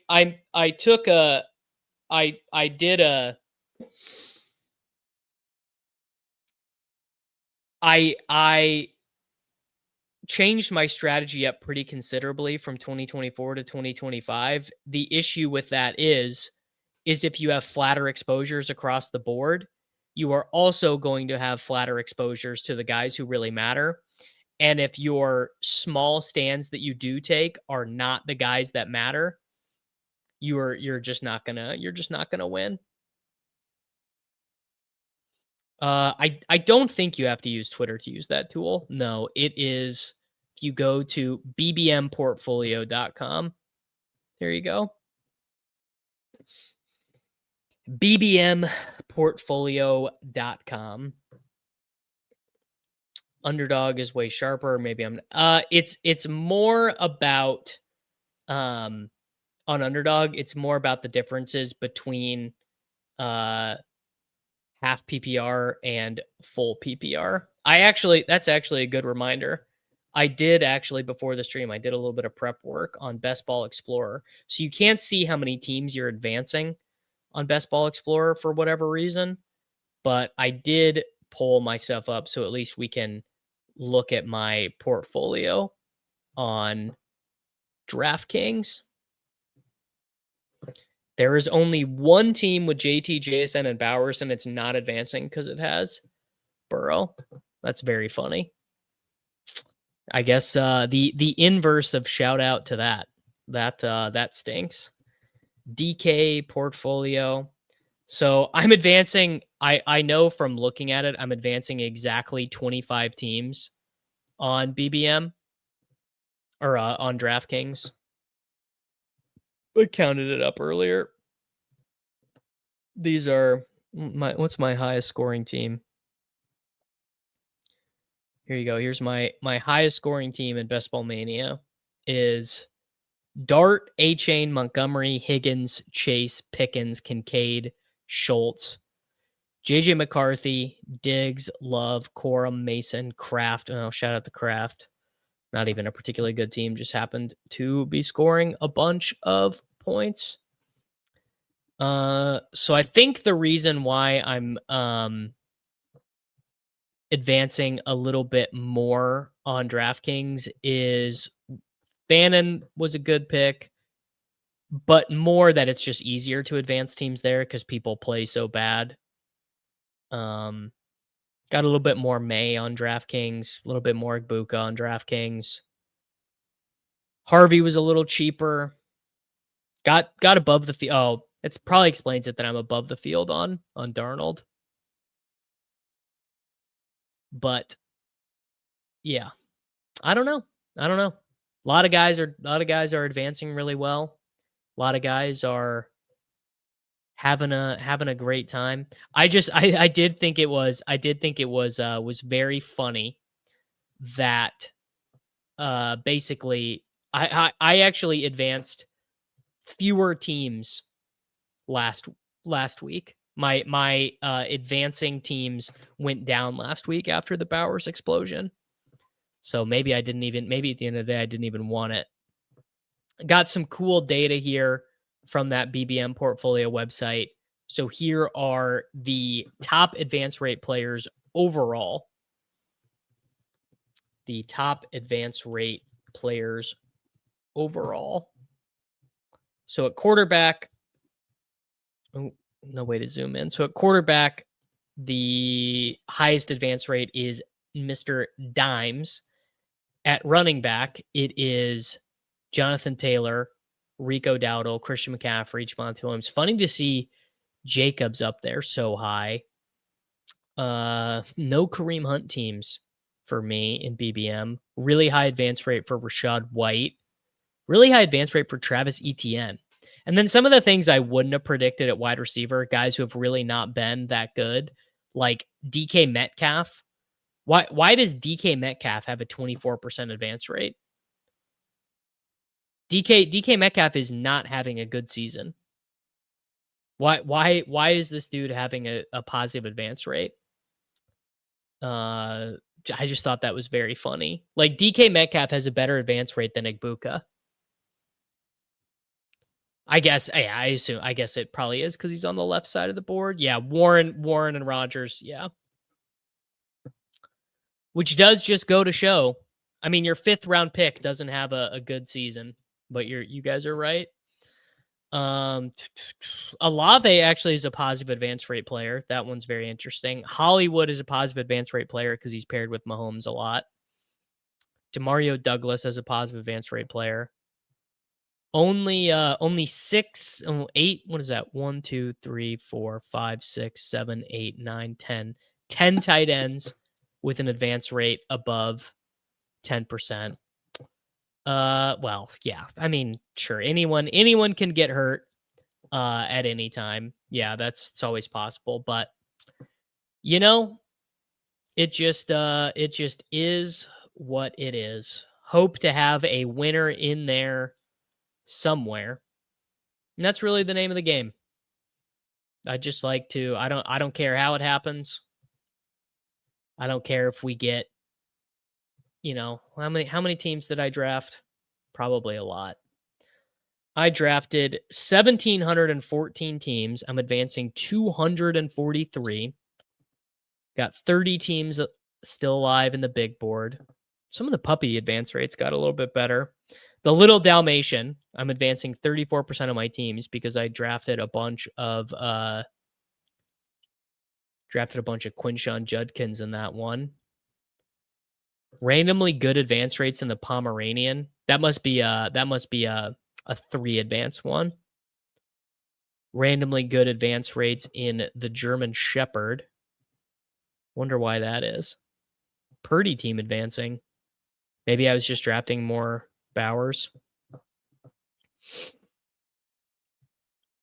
Rico Dowdle quad doesn't practice Wednesday. Will Shipley losing the job to Tank Bigsby is unironically very bad for me. Yeah, one of the things that was low key the worst for me in a way that I did not anticipate at all was obviously I didn't anticipate it. Brian Robinson Jr. being traded to the San Francisco 49ers was horrible for me. Please YouTube stop making our finest boys create soy face thumbnails. Buddy, you are barking up the wrong tree, man.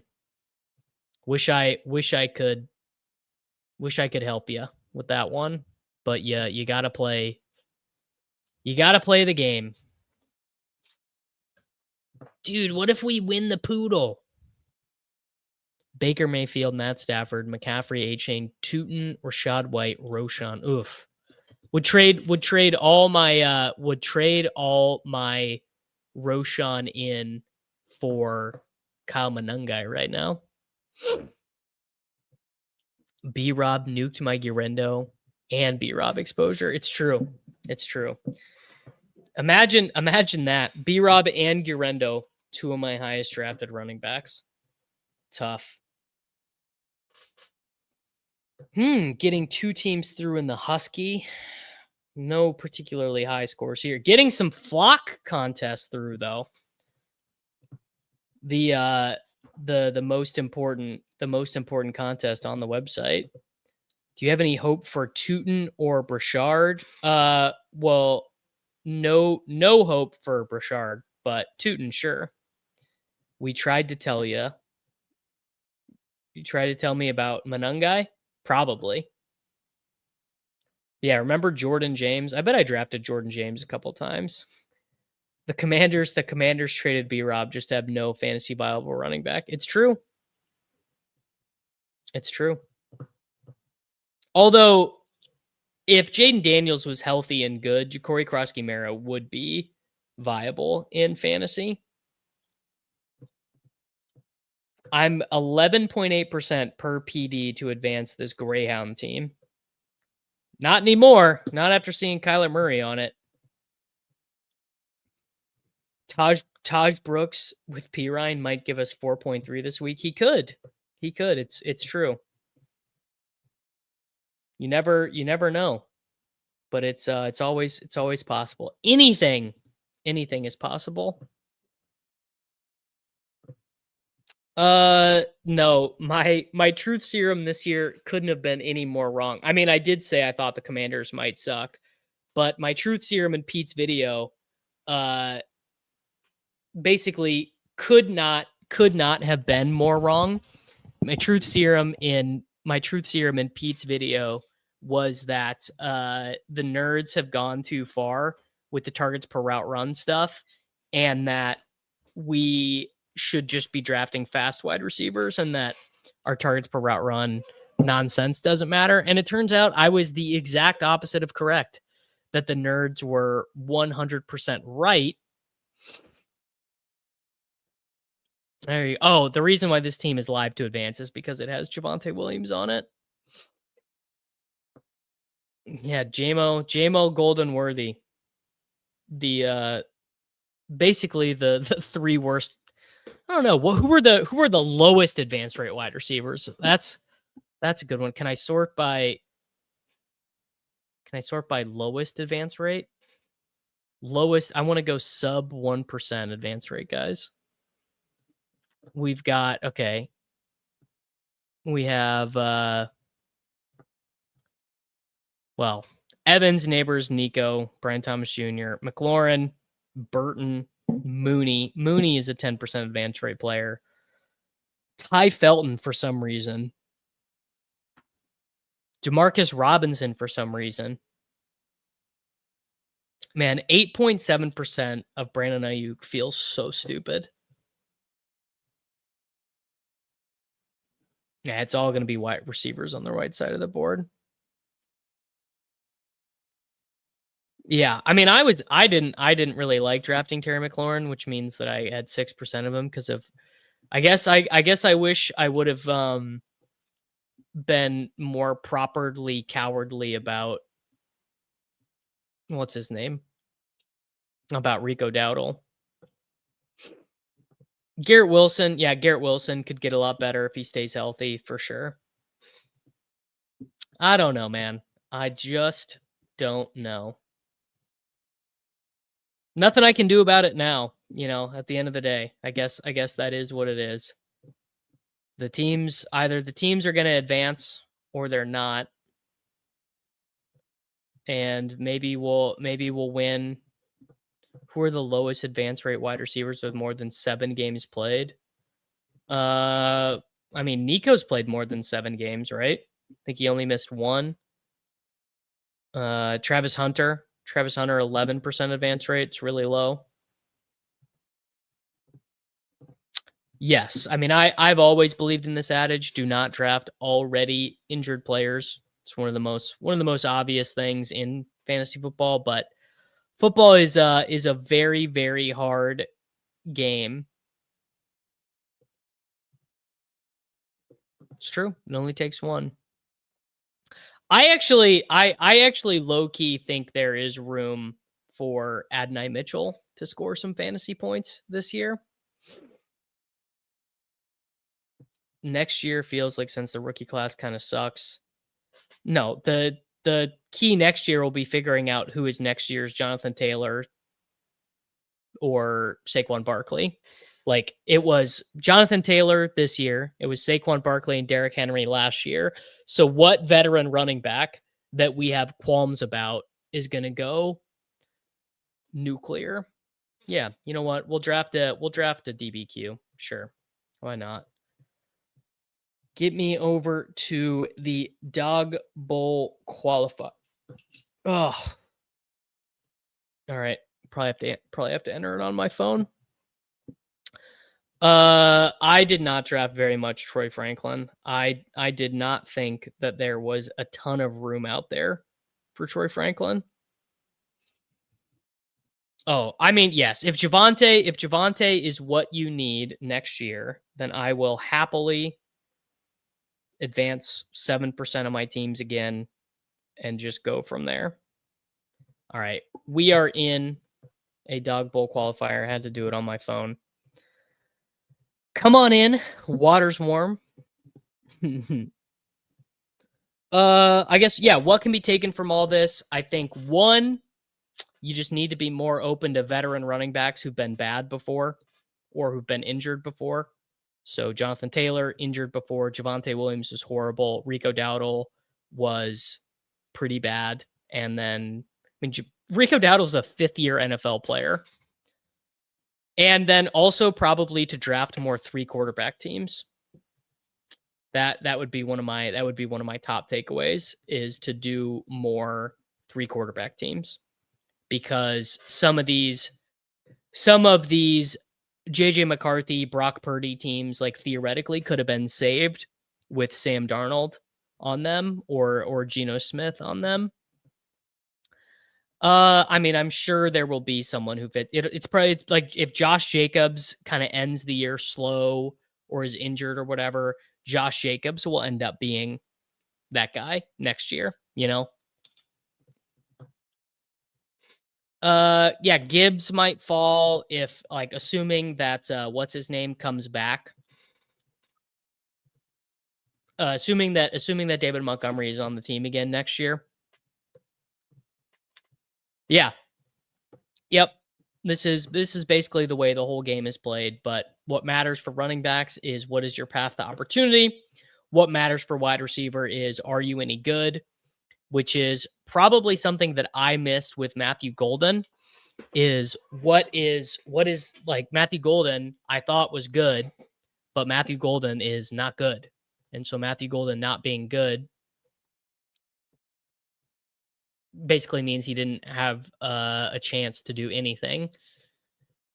Well, had a chance, but was unable to do anything with the work that he got. 32% Javonte, highest 22% Swift. Sounds like a winning combination. Chris, yes. Someone should consider calling up and giving a tryout to the Coca-Cola salesman that beat out Dowdle in college. It's true. No, Matthew Golden is better than Keon Coleman, I think. Keon Coleman is like, I mean, I'm not gonna be surprised if Keon Coleman like doesn't get a second contract in the National Football League. I mean, I've been wrong about these things before, but yikes, Keon Coleman. Not having the greatest year. avoid the 4.2 40 guys and the 4+ yards per route run guys. Yeah, nailed it. Javonte Lesson is blindly taking stabs at wide open backfields. Yeah, except that doesn't really work when it's Jaden Blue or Miles Sanders. Right? That's the that is one of the limiting factors there.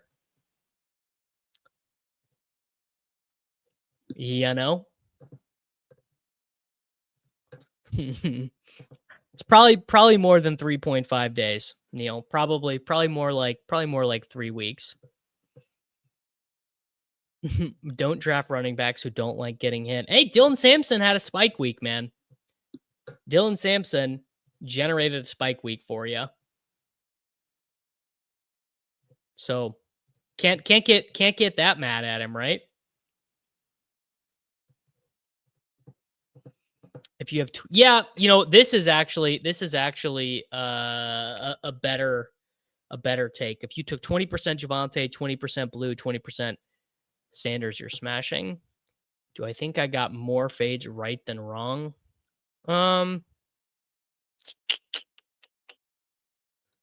Who was I fading? I mean, I didn't get Javonte right.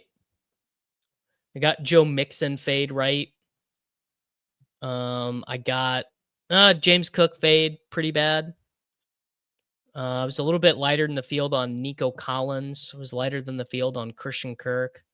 I don't know. I guess probably about the same, really. If I really had to guess, I would say it was probably the same. Maybe not. I don't know. Maybe I was a little bit better.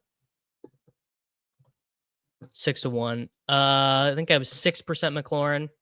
I did say that Terry McLaurin was the worst pick in the third round that I've ever seen. Yeah, Barkley fade was, I mean, I think pretty obvious, right?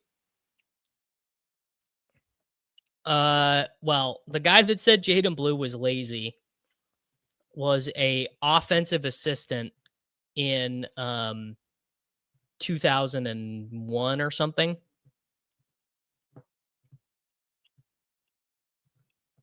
Like I don't know if that guy was like a real source. Maybe he was. I don't know. But I'm not inclined to think he was that wise. But it's clear that Jaden Blue is not everyone that coaches like.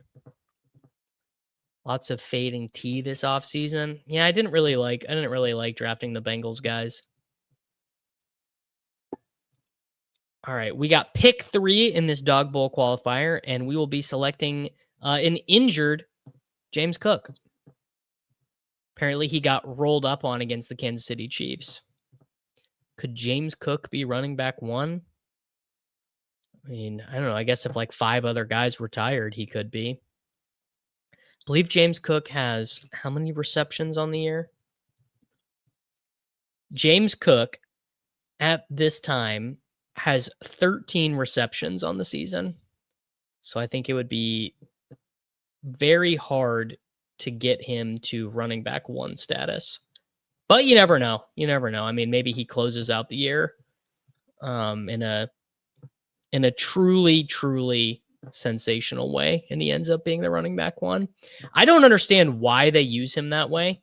It doesn't really make a ton of sense to me. James Cook is a good pass catcher. Why do they not throw him the ball? It feels like something that they should do.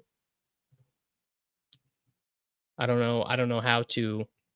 I don't really know how to interpret that. I do not think very highly of Joe Brady. It's just like, dude, you have this incredible quarterback. Maybe let him do stuff. CMC seems like the most obvious regular season smash that then will not be there for us in week 17. I keep thinking that. I keep thinking he's going to get injured and then he just keeps smashing. Kyron Williams probably more likely to be benched than be the wide receiver 1 next year, it feels like. Corum just looks so much better than him on like every down. It's like actually kind of preposterous how much better he looks. But, you know, what can you do? All right, we've got James Cook here. We now probably man, what's the latest on DeAndre Swift? Have we gotten an update? Is he practicing today? Is DeAndre Swift practicing today? That is what we have to know.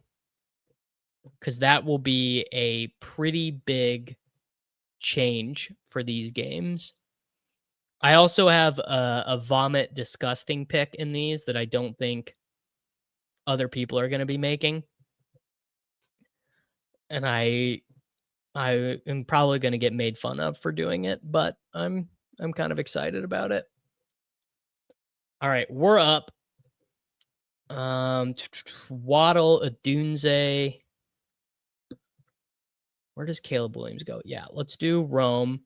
Rome's dad is on X the Everything app complaining about his son not getting the ball.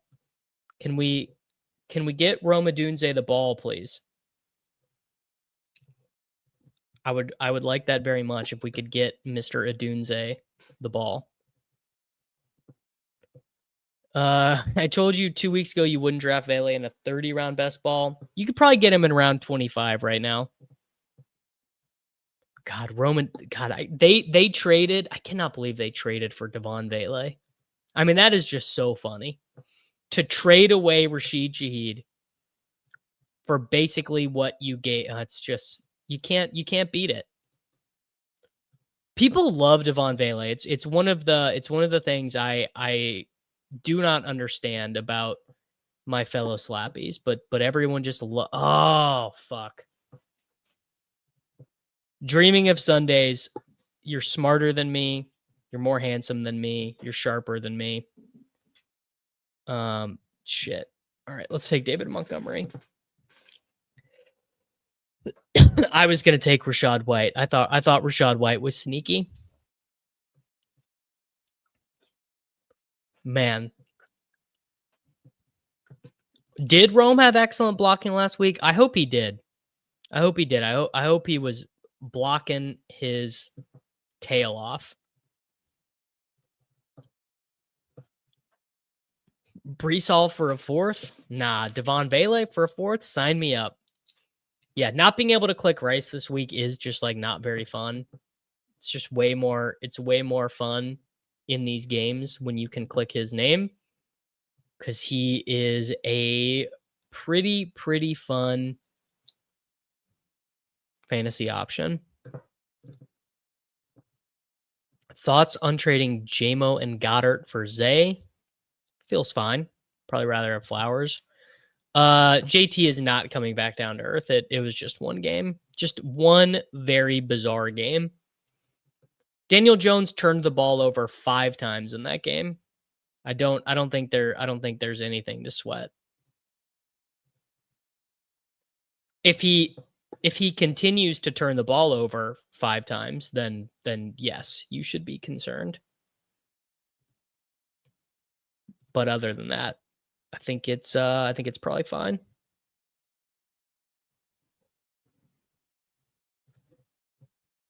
You know, what can you do? Rome did have a touchdown drop. Yes, this is a Dawg Bowl qualifier. This Garrett Wilson to 80 Mitchell swap is going to hit so hard. What if Shuck and Vele might have to miss a week for their 10-year high school reunion? More like 10-year college reunion. It is insane that two of the most overaged players in the NFL are teammates. That is very, very funny. Like, what are we doing here? The New Orleans Saints. Like, what would you say the point of the New Orleans Saints is? I think I would have a hard time coming up with a good definition of what the point of that organization is.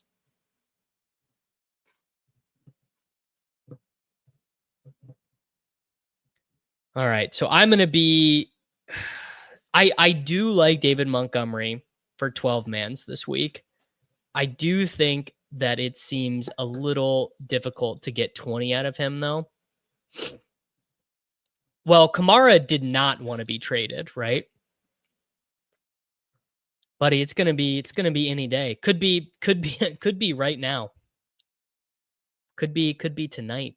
It's why I'm not scheduling streams this week. That's why I'm just putting the streams up like an hour before I do them, because I just at any point might not make one of them because I will be in the hospital. I hope the point of the Saints is Taysom Hill spike week 17. Well, I tell you what, I honestly probably at the end of the day got saved. Oh God, Caleb Williams got taken. Gosh darn it. Oh, that's annoying. Damn.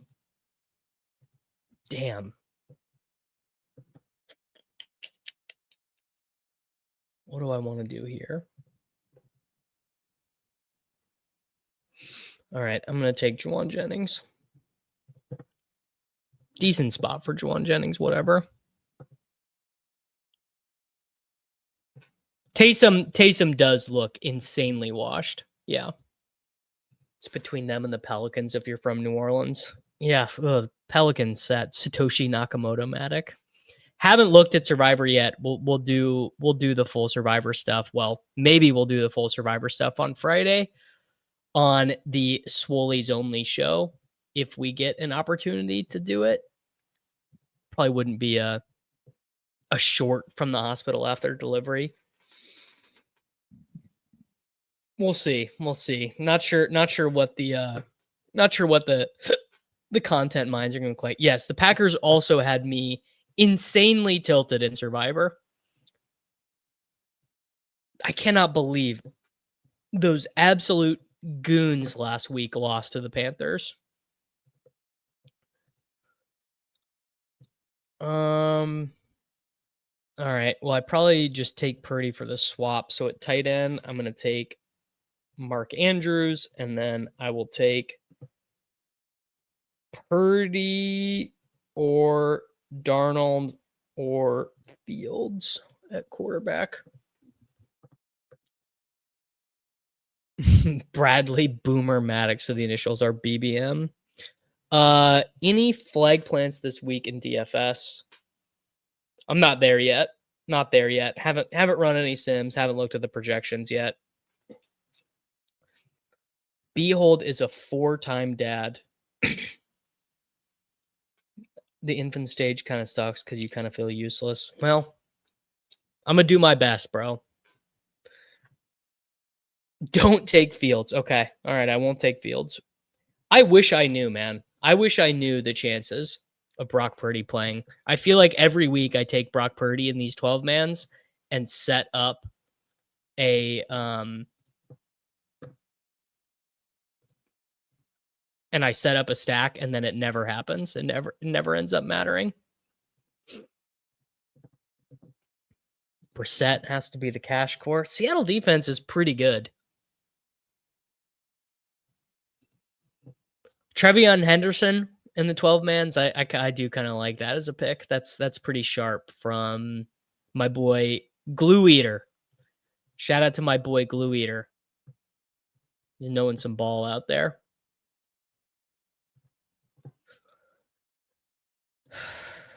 Yeah, Kyle Shanahan has basically said nothing committal about Brock Purdy's status for like months.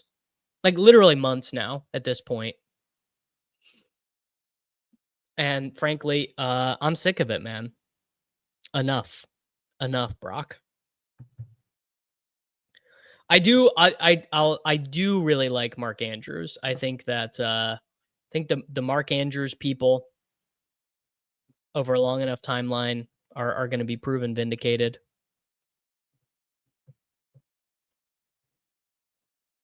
A lot of people close to Niners camp said they were waiting for real glass instead of turf. Makes sense. Yeah, I probably will be talking myself into $3,900 Jerry Jeudy. The big issue with Jeudy is that Dylan Gabriel literally hates to throw the ball to wide receivers. I think if Purdy was done for the year, he'd be on the IR. My guess would be if Purdy is out for the season, they haven't even used they have not even used the designated for return IR. Oh no. My last Elim team is Mahomes Purdy. Oh no, Clipper Nash.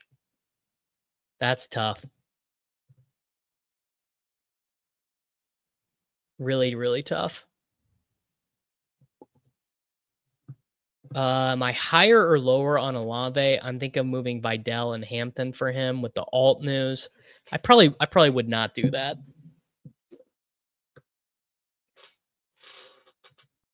NFC West is up for grabs. They're saying it. Jets are allowing a 5.2 yards per carry to running back. Yeah, Judkins is going to be big time chalk this week, I think. All right, who am I taking? Am I taking Purdy? Am I taking Fields? Wish I could have taken Caleb Williams. Thanks for nothing, ICFFB. I think ICFFB had a good team in the hoops last night, unless I'm misremembering. All right, I'm taking Purdy for the swap. Maybe we get Purdy and Jennings. Maybe we don't. All right, Purdy, James Cook, David Montgomery, Rome Odunze, Juwan Jennings, and Mark Andrews. There we go. I'm going to get out of here. Everyone, like the video, subscribe to the channel, and I'll be back with all you guys tomorrow, or maybe I won't because I might be in the hospital.